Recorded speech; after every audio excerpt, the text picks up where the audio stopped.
G'day guys, Cam here from the Fish Room again. In today's video we're going to go through my top 5 favourite tetras. I hope you enjoy it. If you do, please like the video, please subscribe to what we're doing, because all we're basically doing on this YouTube channel is talking about fish, talking about aquariums and trying to make your life easier and enjoyable. Alright guys, hope you have a good one, catch you later and happy fish keeping.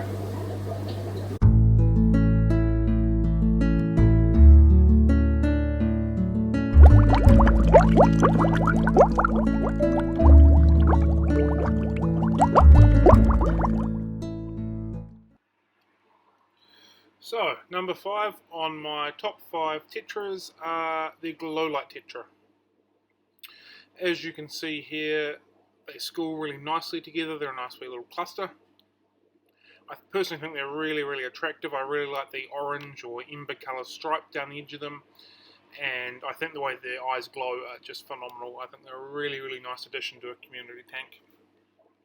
They don't get too big. They only get to around about 4 centimeters, give or take. If you keep them in the really good environments, you should get about 5 years out of them as well, which is nice. They're a group fish like most tetras, so keeping them in a good group, half a dozen or more, is generally recommended. With most schooling fish, the more you keep them in, the better they go. They're really easy to feed. They'll accept flake food, they'll accept frozen foods, they'll accept live food, which is always helpful. They've got a pH range sort of mid to high 5s through to mid 7s, 24 to 28 degrees roughly for their temperature range, and they're like soft acidic water, so they're really good, generally broad spectrum for their requirements, which is also really helpful for making other selections in your tank really easy. They're good with plants. They like rock work and woodwork, all that kind of stuff that builds a really nice strong community aquarium. They're good for it. They also really like blackwater aquariums, which is a massive thumbs up for me, because all you know that I am a big fan of the blackwater aquarium. They're also breedable in the home aquarium, but it is a bit of a challenge. I personally have not done it yet, but I do have a small group at home that I'm growing up that I want to give it a go, basically spawning them just to say that I have. So here it is, number 5 on my list, the Glowlight Tetra.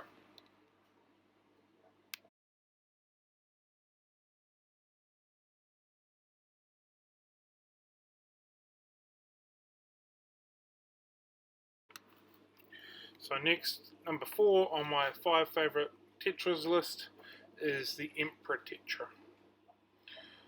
So I really like these fish. I think the male is absolutely fantastic. They get some absolutely amazing finnage on them. They get really long and they get absolutely beautiful and flowing as a male right there with a bit of yellow on it, you can just see. Excuse my very poor photography.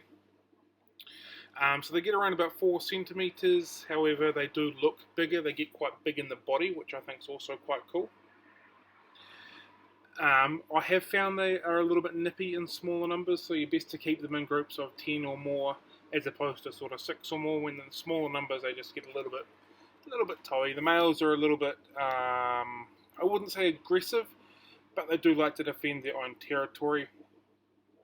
They're also compatible with blackwater aquariums, which I obviously like. They're very lively and very active. As you can see, I'm struggling to sort of keep up with them. I think that's a really cool aspect of them. They're easy to breed in the home aquarium. They're just a good generic community fish. You can keep them with cories and loaches and danios, rasboras, pistogrammas, dwarf cichlids, all that sort of thing. They're absolutely fine with them. pH range of between sort of 5 and 7.5, so it's nice and broad. Temperature between 23 and 27, so again, just nicely in the middle with all your other general community fish. They're very easy to feed, good high quality flake or small micro pellets, live food or frozen food, and they're absolutely fine. I found them for the best part, they're pretty hardy, except for during transport or in the acclimatization period. I found them to be quite sensitive in that time. If you can get them past the sort of 1 week, 2 week mark in your home aquarium, generally from them they're almost bulletproof. But in that sort of transport and changeover time, they can be a little bit sensitive. So it's probably only down to them. Other than that, I think they're really cool. I apologise for the video of these. They're incredibly hard to take a good video of. They're incredibly hard to take a good photo of as well. But there's been a few a few good shots in this, so I'm sure you're getting a good gist of what I mean. So there it is, number 4 on my list of my top 5 tetras. Is a stunning male there. The Emperor Tetra. So number 3 on my favourite top 5 tetras, I've got the Lemon Tetra. I think these guys are so underrated, it's not funny. In every single aquarium shop I've been into, including my own, they do not look anything like they will look when they get home. When they get home, they get an absolutely gorgeous yellow tinge to them with those red eyes. I think they are phenomenal. They really, really like open swimming space, and they do really well in big numbers, but you can keep them in small numbers of sort of 6 or 8 or so as well. I had them in a group of 70, which I'll put a link to on here so you guys can watch the video, and they were amazing. So they're very underrated. They basically eat anything. They're absolutely bulletproof. Like I said, I had a group of 70 and I didn't once see any sign of disease or any issues with them at all. They're absolutely incredible. They're insanely peaceful as well, which makes them really good tank mates for absolutely anything that will not eat them. They have a pH range between sort of 6 and 7.5, temperature range of 21 to 27, and you should get about 6 years out of them. So they're incredibly, incredibly good little fish. They swim in the middle to the top. So there you go. There's my number 3, the Lemon Tetra. So number 2 on my 5 favourite tetras is the Rummy Nose Tetra. So as you can see, they've got a very, very striking red nose, and they've got a really, really cool tail pattern, which is something that I really like about them. They school really well, which is also really good. They're also very active and very vibrant, which is pretty cool as well. They're very peaceful. Standard sort of pH range between sort of 5.5 and 7. A temperature range around sort of 22 to 27. They're really good tank mates for discus as well. A lot of people use them with discus. They get to about 5 centimeters or so, but they look a bit bigger because they're quite sort of long and slender. And average life, you should get about 4 years out of them. I know generally they're on the sort of upper price range of tetras, but I think it's well worth the money. I've found them to be a little bit sensitive and quite susceptible to white spot, particularly during travel, so a really good slow acclimatization is really important for them. Once you get through the first couple of weeks, generally you're away laughing and they're good to go, and they're nice and strong and nice and hardy. They've been used as indicator fish, often if the red nose or the red face is dull. It's signs that there's something going wrong with your aquarium, so a lot of people use them for indicator fish, particularly when they keep discus. They absolutely love planted aquariums, which is really cool. To be honest, I was actually going to put a group of these into the shop display tank instead of the black neons, but I decided to go with the black neons instead of these. They are breedable in captivity, but they can be a bit hard to do so. And they prefer the mid to the bottom tank range, which is a little bit different, which is quite also good to get that lower range filled out as well.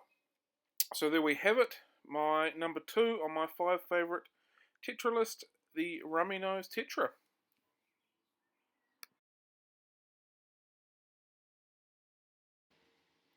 So the number 1 tetra on my top 5 list is the Black Neon. So as you can see, they cluster together really, really nicely. I quite enjoy that little stripe that's above the black line. I think that's quite a nice little feature, and their red eyes is pretty cool as well. They are incredibly hardy, and they're breedable, which is also quite handy. Big thing for me is that they are black water capable. Obviously, that's something that I'm into, as I've mentioned in this video and multiple times before, and the fact that I could chuck them into a black water aquarium made me really, really happy. Get to around about 4 centimeters. They don't look bigger than that. They don't look smaller than that. They look about that size. Temperature range is around about sort of 24 to 28, and the pH is between 5 and sort of 7.5. So they're, you know, right in the middle of all the other brackets of every other tetra or fish that are around. I've never had them pick up any major disease or anything like that. I don't think that they're more susceptible to something like white spot or anything like that compared to any other tetra. I've never, like I said, never encountered anything like that with them. They mainly hang around the top of the aquarium, so they fill that area up quite nice. I don't think they're particularly, I suppose, darty or flashy or flighty. They just sort of cluster quite nicely, and one will sort of follow the other on school very nicely. So that's basically my number one. Yeah, I just think overall they're a nice fish. They're nice and hardy. They're cheap. They do the job. They fill the tank really well. Lived about 4 years, so they're good value for money. And as you can see here, like I said before, they're hanging around in a nice big group. Oh, the vampires are coming in instead. So yeah, there we go. Number one of my top 5 tetras, the black neon. I'm going to stop talking now and just let you enjoy them.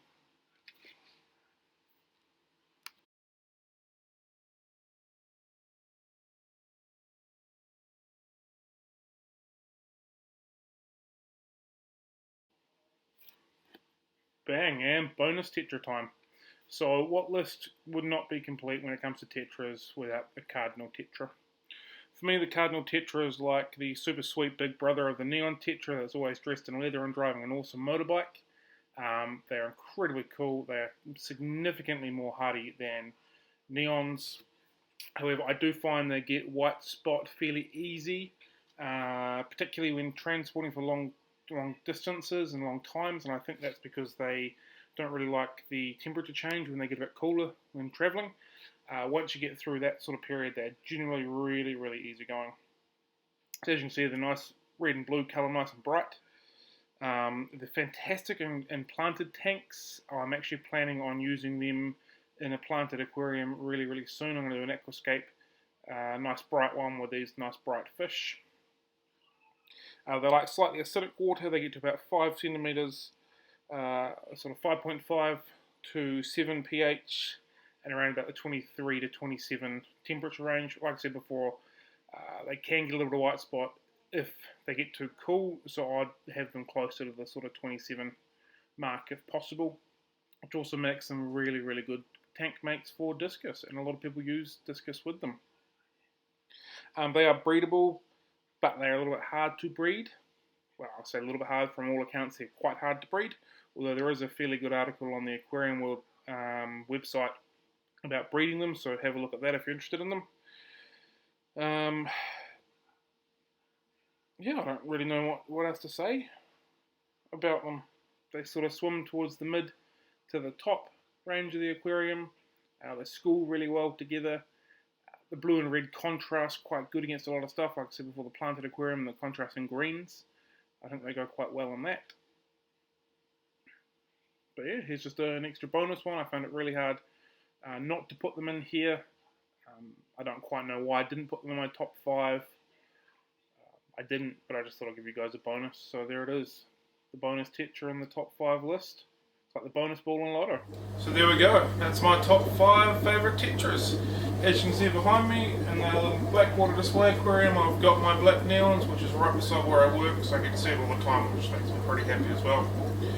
So for today's or this weekend special, we're going to run, obvious reasons, tetras. If you buy 6 of them, we'll give you 2 free. So all you got to do is when you buy your tetras, you tell us your top 5 species of tetras, and we'll chuck 2 free into your bag. And if you're on our website, www.thefishroom.co.nz, in the special comment section, you tell us your top 5 tetras, and we'll put 2 extra into your order as well. If you want to, down below in the comment section, tell me what your favourite 5 tetras are. I always like to know what people like and what people don't like, so fire them away in there as well. As usual, if you like what we've done, please subscribe to our channel, give it a like, and like I said before, if you want to tell us your top 5 species of tetras, go for gold. And with that, we will leave it. I hope you enjoyed it, and I hope you'll join us next time when we do our next video. Catch you all later, guys, and happy fish keeping.